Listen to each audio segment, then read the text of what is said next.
नमस्ते बच्चों। जीत का मंत्र की इस एपिसोड की शुरुआत एक परिस्थिति से की गई है जिसमें रमन और वेणु के बीच की जा रही वार्तालाप को दर्शाया गया है। इसमें रमन छुट्टियां बिताने के लिए अपने भाई बहन और माता पिता के साथ कई जगहों पर गया। वेणु रमन से उसके बारे में विस्तार से जानकारी ले रहा है। वह उसके बारे में पूछ रहा है। इसके बारे में माइंड मैप के द्वारा हमें जानकारियां दी गई है, जैसे घूमने जाना। कौन? रमन, उसके माता पिता और भाई बहन। कहाँ? आगरा, ताजमहल, लाल किला, सिकंदरा, फतेहपुर सीकरी और मथुरा के मंदिर। कैसे? बस से। कितने दिन? 5 दिन। खर्चा, यातायात, खाना, प्रवेश शुल्क, रहना रिश्तेदार के घर। इस प्रकार रमन और उसके घर वालों ने इन आसपास के जगहों पर घूमने का लक्ष्य प्राप्त किया।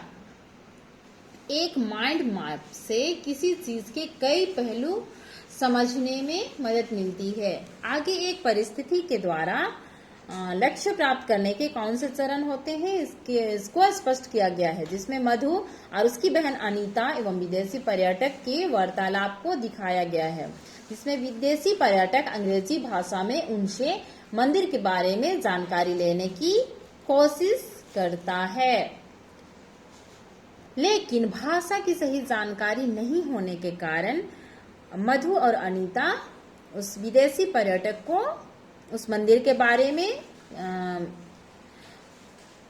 विशेष जानकारी नहीं दे पाती है और जिससे वो विदेशी पर्यटक वहां से चला जाता है। इसके बाद इस पर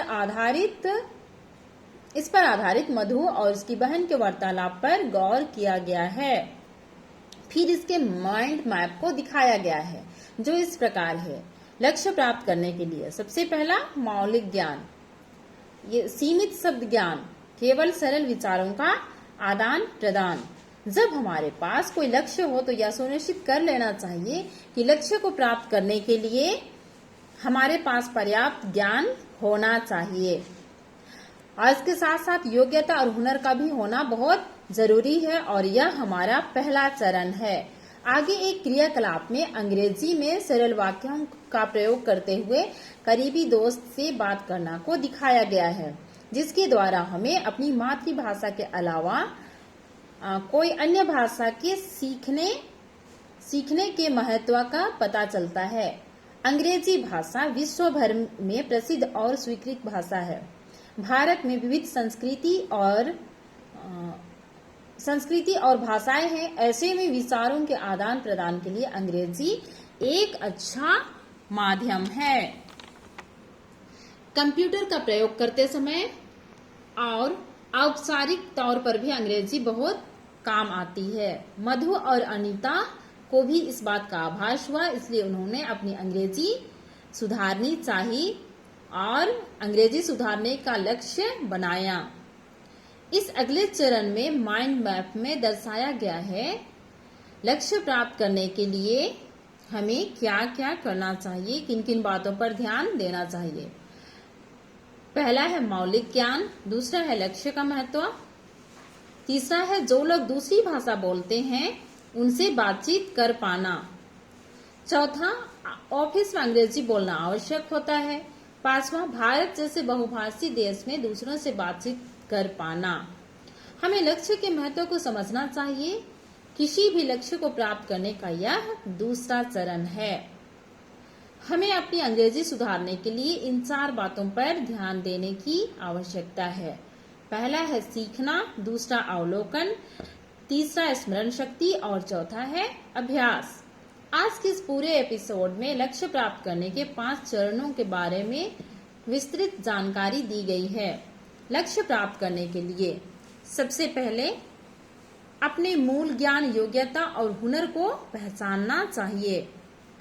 दूसरा, यह पता होना चाहिए कि वह हमारे लिए क्यों महत्वपूर्ण है। तीसरा, एक कार्य योजना बनानी चाहिए। किसी भी लक्ष्य को प्राप्त करने के लिए हमें एक कार्य योजना बनानी चाहिए, और बिना कार्य योजना के हम किसी भी किसी कार्य को करते हुए हम लक्ष्य की प्राप्ति नहीं कर सकते हैं। चौथा है उचित संसाधनों की पहचान करनी चाहिए। हमें किसी लक्ष्य को प्राप्त करने के लिए किन किन संसाधनों की आवश्यकता होगी, ये हमें पहचानने की आवश्यकता होती है। पांचवा, नई योग्यताएं पहचान कर उन्हें प्राप्त करना चाहिए। अपनी नई योग्यताओं को पहचानना चाहिए और उन्हें प्राप्त करना चाहिए। इस प्रकार हम देखते हैं कि माइंड मैप के द्वारा हमें किसी भी चीज के पहलुओं को समझने में सहायता मिलती है। लक्ष्य को प्राप्त करने के लिए हमें ऊपर दिए गए 5 चरणों को ध्यान में रखना चाहिए और अपने लक्ष्य की ओर बढ़ते रहना चाहिए। तो आज के एपिसोड में बस इतना ही। अगले एपिसोड में फिर मिलेंगे, तब तक के लिए धन्यवाद।